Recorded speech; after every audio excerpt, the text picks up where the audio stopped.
Well, this passage of the gospel gives us a lot to think about. I always kind of felt sorry for this guy. He worked so hard. He built the new barns. He filled it up. And like, what's wrong with that? Rest a little bit now. He's been working crazy for 70 years. And that night, he dies. Poor guy. And how many times we've heard stories like that, right? People work really, really hard. They've saved everything. They're going to retire. They're going to travel the world. They're going to take a cruise, a safari. And then they go to the doctor and they find out they've got just a few months to live. It sometimes frightens me to the point that I think I better never retire. Otherwise, what is going to happen? Okay, well, it gives us a lot to think about, right? We do know for sure we will all die. And when we die, we take nothing with us. You've never seen anyone go to a funeral with a U-Haul behind them bringing all the stuff to the grave. You just don't do that.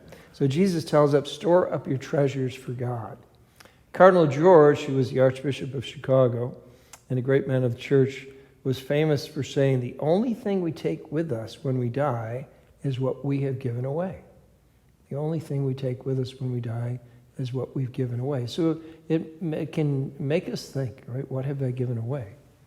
So I would say in the first place, give away your time to people who need your attention and your companionship and your interest and your service. Give away your time, especially by listening to them. Give away your possessions to the degree that you can. Now, if you're in charge of a family, you need to provide for your family, right? But when we provide for our family, it's for the family, not so much for ourselves. I have come to the realization that the more you give, the richer you are. And at Relevant Radio, I like to say during the pledge drives, give until you smile. Many times you've heard, give until you're hurt, and until it hurts. But I don't think that's the gospel message, because St. Paul says God loves a cheerful giver. Give until you smile. It should make you happy. Now, in the opening verse here to the gospel, we state the very first of the Beatitudes. Blessed are the poor in spirit, for theirs is the kingdom of heaven. Depending on how you count them, there's 8 or 9 Beatitudes. Most of them have a reward in the future.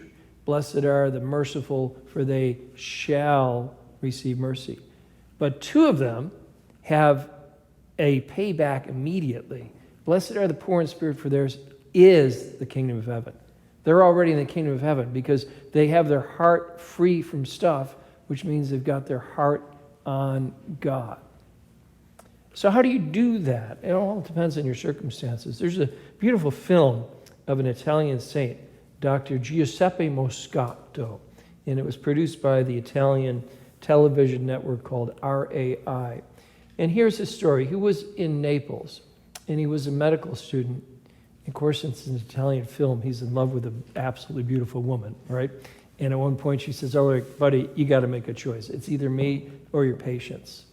And so he prays about it and said, honey, it's my patients. She loses. And she was drop dead gorgeous. That's what makes it a wonderful film, right?